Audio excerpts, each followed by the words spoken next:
ছাব্বিশের বিধানসভা নির্বাচনের আগে প্রস্তুতি তুঙ্গে। জাতীয় ভোটার দিবসে ধনধান্য অডিটোরিয়াম আয়োজিত অনুষ্ঠানে এক গুচ্ছ নতুন উদ্যোগের কথা ঘোষণা করলেন রাজ্যের মুখ্য নির্বাচনী আধিকারিক মনোজ কুমার আগরওয়াল।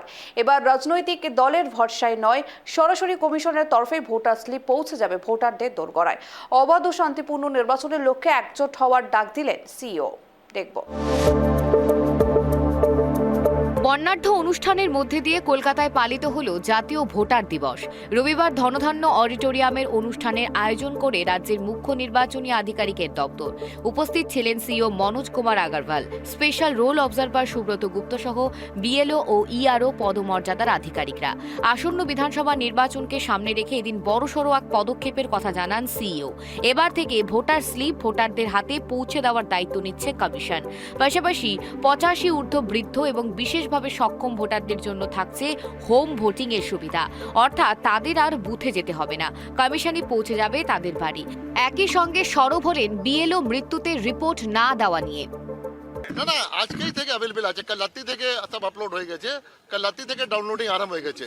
আপ 80,681 বুথ আছে, কোনো বিএলও কাল রাত্রি করে দিয়েছে, কোনো আর সকালে করে দেবে দুপুরে। যদি কোনো গভর্নমেন্ট সার্ভেন্ট কাজে মারা যায় তো ওটা নিয়ম আছে কি যে কনসার্ন ডিপার্টমেন্টে যে আপনার জেলা স্তরে অফিসার আছে ওর থেকে রিপোর্ট আসে উপরে। এখন যেটা আছে ইয়ে বিএলও তো বিভিন্ন ডিপার্টমেন্টে কাজ করেন, এখন ডেপুটেশন আছেন ইসিআইতে, আর এরা অ্যাপয়েন্টমেন্ট করে ইআরও।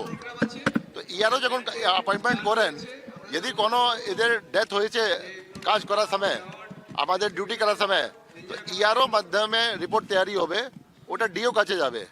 অ্যান্ড গভর্নমেন্ট সার্ভেন্ট যদি কোনো অন ডিউটি মারা যায় তো একটা পোস্টমর্টম রিপোর্ট হয়, একটা হয় কেতে আপনার পুলিশ রিপোর্ট হয় যেটা আছে, তো ফর কম্পেনসেশন। তো ওটা রিপোর্ট আমাদের কাছে যখন ডিও পাঠাবেন, ওটা টাইমও লাগে, কিছু জিনিস যেটা আছে পোস্টমর্টম রিপোর্ট আসে না, কিছু যে আছে পুলিশ রিপোর্ট যেটা আসে, তো ওটা যখন আমরা ডিওকে বলছি যখনই আসবে তখন আমরা ওটা প্রসেস করতে আরম্ভ।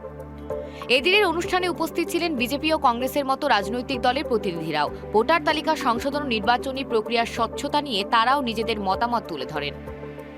25শে জানুয়ারি ন্যাশনাল ভোটার্স ডে, আমরা দলের তরফ থেকে এসেছি। সমস্ত রাজনৈতিক দলকে প্রতিবারই আমন্ত্রণ জানানো হয়, প্রতিটি রাজনৈতিক দলের প্রতিনিধিরাই উপস্থিত থাকেন, আজও সেরকম ছিল। তো সুতরাং যদি ডিএমদেরকে বারবার সিইও চান এবং সেখান থেকে যদি রিপোর্ট বা যা ঘটেছে সেটা যদি জানানো না হয়, তাহলে পরে তো এই ধরনের প্রশ্ন তুলে তো কোনো লাভ নেই। যখন সংবিধান এর রক্ষা করতে হবে, সেই সময় আমরা যখন ওথ নিচ্ছিলাম, আমরা কংগ্রেস পার্টি থেকে বলেছি সংবিধান জিন্দাবাদ। তার কারণ সংবিধান আক্রান্ত হচ্ছে, আজকে হিয়ারিংয়ের নামে হয়রানি হচ্ছে, মানুষকে লাইনে দাঁড় করিয়ে রাখা হচ্ছে। এবং এই যে লজিক্যাল ডিসক্রিপেন্সি, সুপ্রিম কোর্টের অর্ডার এখনও কার্যকারী করলো না এই নির্বাচন দপ্তর, তারা আবার বিভিন্ন রকম আলোচনা করছে, মার্কেটিংয়ের কথাবার্তা বলছে। এবং আপনারা জেনেছেন কিনা জানি না, আমি নোট করে রেখেছি, এই জ্ঞানেশ কুমার উনি কি করে একজন সিইসি হয়ে ওনার ভিডিও বার্তায় এই কথাটা ব্যবহার করলেন।